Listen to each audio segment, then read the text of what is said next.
दोस्तों 8 साल का बच्चा जब स्कूल से लौटते समय जमीन पर गिर गया और झटपटाने लगा। उसके दोस्तों को लगा कि उसके अंदर भूत चढ़ गया है और अब वही बच्चा हजारों करोड़ का मालिक बनने के बावजूद आज भी जमीन पर सोता है। जी हाँ दोस्तों, आपने बिल्कुल सही समझा। हम बात कर रहे हैं बाबा रामदेव की। गाड़ी के नाम पर स्कॉर्पियो से चलने वाले, मोबाइल फोन के नाम पर एक छोटा सा कीपैड फोन रखने वाले बाबा रामदेव की कहानी जितनी आसान लगती है उतनी है नहीं। और जब आपको उनकी जिंदगी का सच पता चलेगा तो आपके पैरों तले जमीन खिसक जाएगी। जी हाँ, बिल्कुल सच बोल रही हूँ। तो दोस्तों तैयार हो जाइए, क्योंकि आज हम आपको बाबा रामदेव की नहीं बल्कि राम किशन की कहानी सुनाने वाले हैं। अब हमने ऐसा क्यों कहा, ये जानने के लिए तो आपको पूरा वीडियो लास्ट तक देखना पड़ेगा। दोस्तों हरियाणा के महेंद्रगढ़ जिले में साल 1965 को राम निवास यादव और गुलाबो देवी के घर में एक बेटा पैदा हुआ, जिनका नाम रखा गया राम किशन यादव, जिसे आज पूरी दुनिया बाबा रामदेव के नाम से जानती है।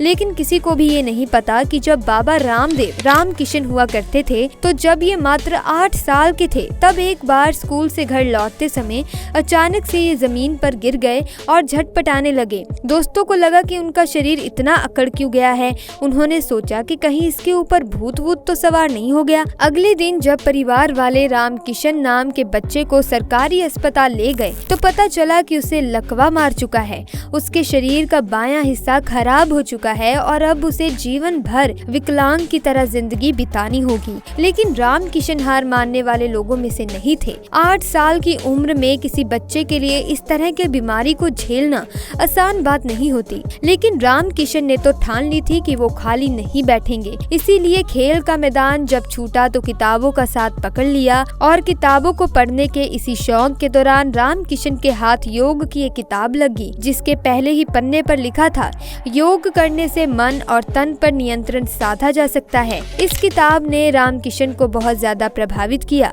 राम किशन लगातार अपने विकलांग शरीर को ठीक करने के लिए योग करते रहे। उसी का नतीजा है कि आज हम बाबा रामदेव को देखते हैं तो उन्हें देखकर कहीं से भी नहीं लगता कि एक समय में शरीर का पूरा बायां हिस्सा उनका खराब हो चुका था और आज केवल उन्हें सिर्फ बाईं आंख से ठीक दिखाई नहीं देता, बाकी सब कुछ नॉर्मल इंसानों की तरह हो चुका है। बल्कि मैं तो कहूँगी कि नॉर्मल इंसानों से ज्यादा बढ़िया तरीके से इनका शरीर काम करता है और ये पूरा कमाल सिर्फ और सिर्फ योग का है।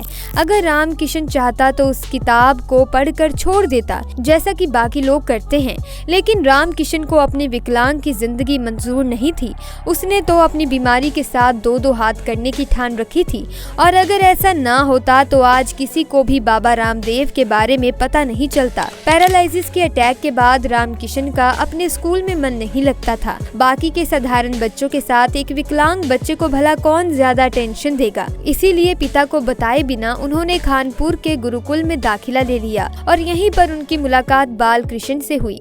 जी हाँ दोस्तों, वही बाल कृष्ण जी जो न सिर्फ पतंजलि कंपनी के मालिक हैं बल्कि उसका पूरा कार्यभार भी संभालते हैं। पर क्या आपको मालूम है कि इतना बड़ा कारोबार संभालने वाले बाल कृष्ण का जन्म हरिद्वार के आश्रम में गार्ड के घर में हुआ था। जब पिता हरिद्वार की नौकरी छोड़कर नेपाल में सेटल हो गए तो बाल कृष्ण ने बिठा लिया कि वो हरियाणा के गुरुकुल में संस्कृत सीखने जरूर जाएंगे और ऐसा हुआ भी। इसी दौरान राम किशन और बाल कृष्ण की मुलाकात हुई।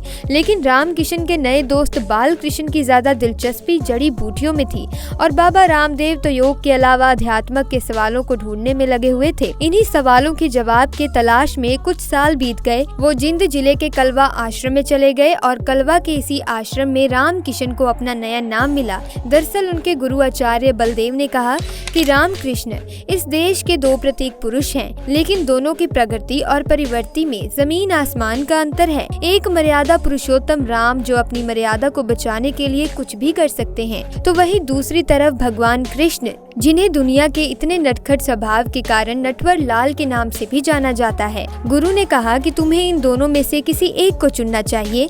तो राम कृष्ण को भगवान राम का मर्यादा पुरुषोत्तम वाला रूप ज्यादा प्रभावित करता है, इसीलिए उन्होंने राम नाम को चुन लिया और फिर आचार्य ने इसमें देव जोड़ दिया। इसके बाद राम निवास यादव का बेटा राम किशन बन गया रामदेव। लेकिन कुछ सालों के बाद रामदेव इस गुरुकुल को भी नमस्ते दुआ सलाम कहकर यहाँ से चलते बने। फिर हिमालय में में गंगोत्री के पास अपने हिस्से का सत्य तलाशने पहुंच गए। 1993 में रामदेव जब हिमालय से नीचे उतरे तो हरिद्वार में अटक गए। यहाँ पर उन्होंने योग सिखाने की शुरुआत की। पहले तो स्थानीय कारोबारियों को सिखाया और फिर उनके गुजरात के मित्र को जिसके बारे में पता चला तो वो रामदेव को गुजरात ले गए और फिर रामदेव पर एक बड़े हीरा कारोबारी की नजर पड़ी और उसने एक बहुत ही बड़े स्तर पर बाबा रामदेव का शिविर आयोजित किया, जिसमें पहली बार 2000 से ज्यादा लोगों ने रामदेव के योग और योग से होने वाले चमत्कारों को भी देखा और उसी चमत्कार को आज पूरी दुनिया अनुलोम विलोम और कपालभाति के नाम से जानती है।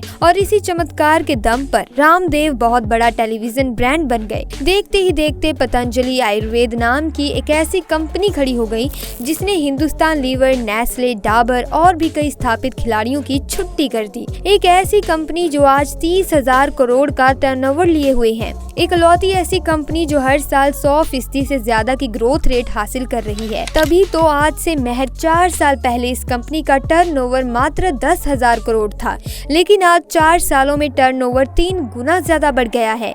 और अभी तो कंपनी की शुरुआत है, आगे तो बहुत सारी ऊंचाइयों को छूना अभी बाकी है। तो दोस्तों, रामदेव योग सिखा रहे थे और जड़ी बूटियां बना रहे थे, जिसमें उनकी और उनके साथी बालकृष्ण की बहुत ज्यादा दिलचस्पी थी। लेकिन ये दोनों व्यवसाय इतने बड़े यौगिक साम्राज्य में कैसे तब्दील हो गए, ये अपने आप में बहुत बड़ा सवाल है, जिसको लेकर कहानियां भी हैं और इल्जाम भी हैं, जिन्हें एक एक करके जानने की कोशिश करते हैं। दोस्तों, बाबा रामदेव के योग को सबसे बड़ी पॉपुलैरिटी टेलीविजन के जरिए मिली। 1995 से ये कई बड़े शिविरों का आयोजन करने लगे थे। धीरे धीरे इनके शिविरों में अधिकारी, नेता, मंत्री आने लगे। लेकिन सबसे पहले बड़ा कमाल हुआ ईयर 2001 में, जब धीरे धीरे टेलीविजन में विस्तार होने लगा।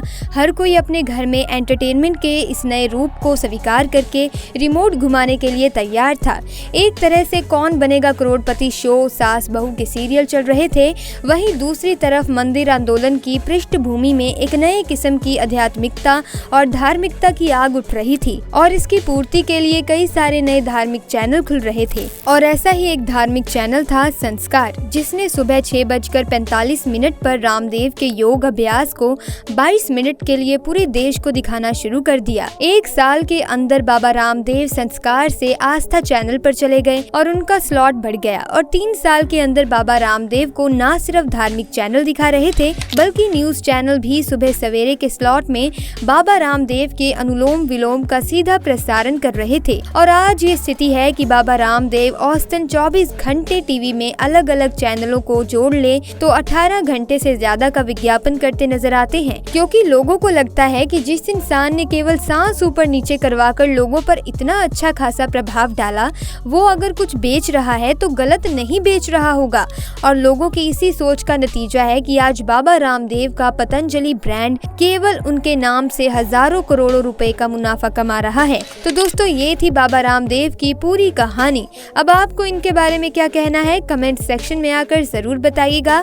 वीडियो अच्छी लगी, वीडियो को लाइक करें, चैनल को सब्सक्राइब करें। आपका बहुत बहुत धन्यवाद।